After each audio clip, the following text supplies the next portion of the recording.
Carry on asking that? You know, Jamaica ranks among the countries that they're respected for press freedom, and we also respect freedom of the press.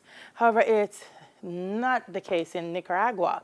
Since the political crisis began, more than 300 journalists have reported some type of aggression by state officials.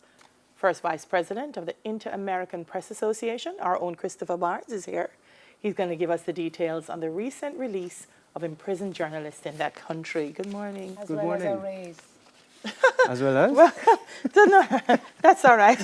Welcome to Smile Jamaica. Different Chris, same hat, argument, Timing different bad. different hat today, conversation. but I sympathize with journalists all over the world. Yeah. I think Nicaragua is a wake-up call. Tell us a little bit about it for the viewers who are not familiar with what happened. What has happened is that last year in April, there were some protests. There was an uprising against the government because they were looking to change some social security benefits.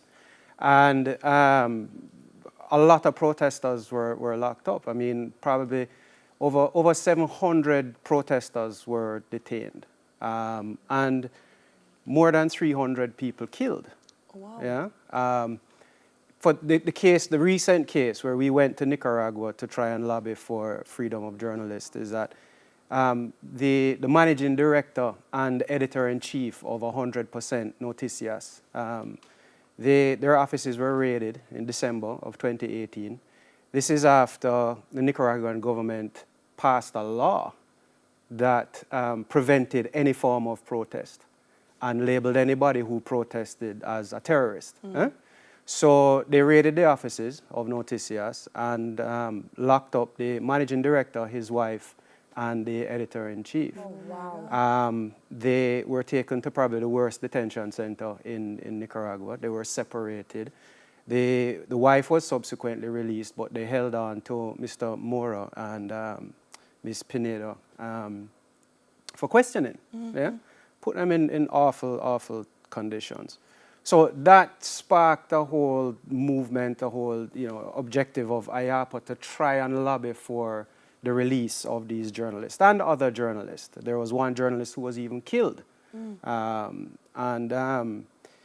We met with the OAS, the Inter-American Court of Human Rights. So it's all an international lobby to try and bring pressure onto the government to release these journalists. So we went. The day after, they were released. When did you go? In June, Okay. the beginning of June. And say we arrived there the Monday, they were released on the Tuesday. And the basis of release was that the government passed what is called an amnesty law, which basically released all prisoners.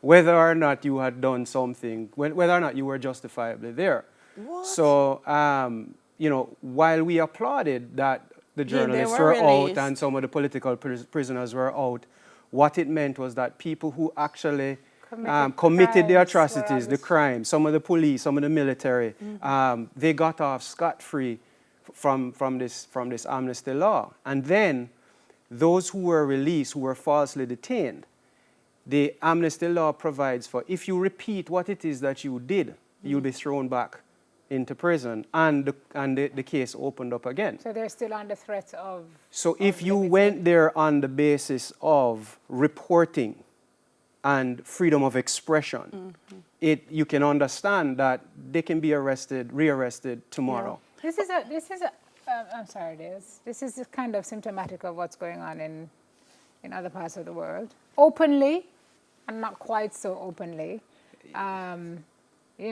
I don't know if Jamaica realizes how good we have it, because as far as rankings go, we're in the top 10. We're at number 8? Yeah, but we've slipped 2 places. We've slipped. We've in the last. We've slipped because there are issues related to press freedom. Now, luckily, we don't have the problem with violence against journalists. Every now and then, there's a threat. But you have to take these things seriously because these have the snowball effect. I mean, once you get away with it, you can think of the driving on the roads. Yeah, you start a little thing and then it gets worse, and it descends into the chaos that we have on our roads. No, the press freedom is the same thing. So every little thing that impinges on press freedom, you have to call out. In Jamaica's case now, it's the Data Protection Act as currently drafted. Yeah? The spirit of the act is fine. It is just the technicalities and what that could mean for press freedom. And so Reporters Without Borders recognize that as one of the reasons why our ranking would slip. Indeed, we're amongst the top of the world, as you said. We were number 6, we've slipped back to number 8, which is, And the other laudable. It's still commendable. It's still commendable, yeah, absolutely. Why is it important to have organizations such as IAPA? I mean, people sitting down and saying, why would Chris Barnes go all the way to Nicaragua and get himself involved in their business? Why is it important? I think, as with anything in the world, if you group around a problem, you have more power of persuasion. I mean, we're a lobby organization for the Americas. One of the reasons why the media houses that I'm affiliated with are members is because we have had problems in the past where IAPA has come to our help. Yeah? And it's kind of like I scratch, I scratch your back, you scratch mine. Yeah? So, in an environment across the Caribbean, probably except for Haiti, where regrettably somebody was killed recently and journalists continue to be killed, our problems are not on the level as some of our members to the south. Yeah? And so we tend to get complacent and think, well, we don't need to be a member of an organization like that, and we don't need to contribute. But when that time comes, you want to be able to have the confidence that you have participated.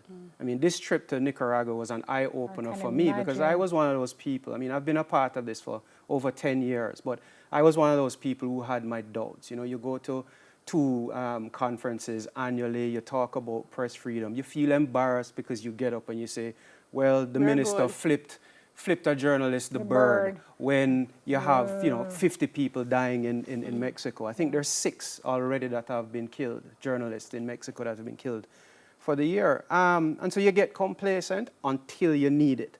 And that is why we do it. Sitting there listening to the journalists talking about what's happening in Nicaragua. First of all, there's about 70-odd journalists who have left, who have fled, who've gone to neighboring states and can't come back for fear of their lives. Yeah?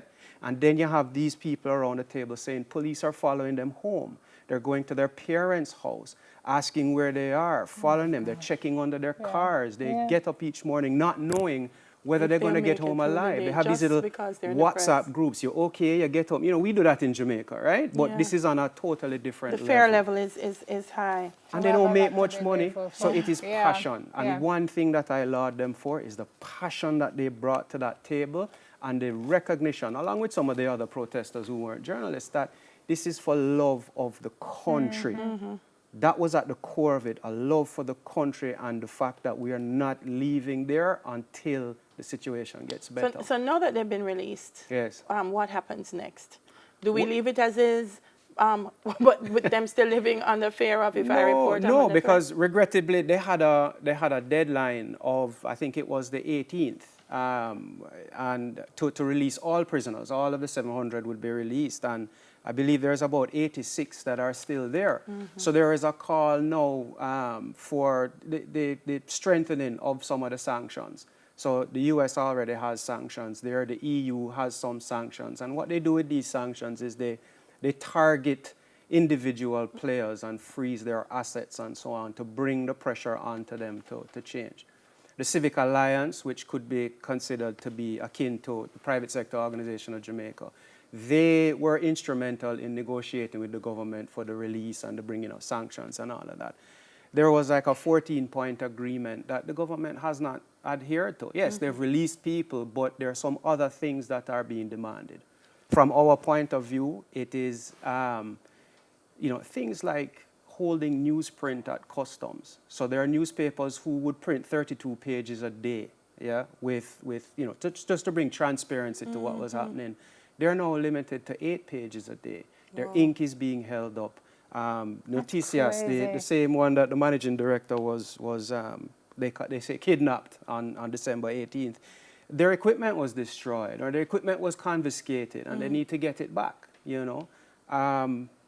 It is just a sad state of affairs, and this would be our third mission, if you will, just related to Nicaragua. Nicaragua. And there are others. We're getting the rap. We're talking about Nicaragua, and you're giving us great context. You say we've slipped in the rankings to 8th. As far as challenges go, data protection is one. Are we doing better with access to information? Access to information is a perennial problem. It can always be better. There's a lot of frustration in getting the information. So I believe we're due for a rehash or a review of both that, the libel laws as well. And then at some point, I think the Data Protection Act has to come back to the table. And when it does, we'll be very strident with the views that we had before things kind of calm down. All right. Thank you, sir, for the work you're doing at home and clearly abroad. Appreciate it. First Vice President of the Inter-American Press Association. If you never knew before, you know, Christopher Barnes. On the other side of the break, a local Jamaican guide heads to the Google conference. We'll talk about that in a more bit. traveling. Smile Jamaica will return after this.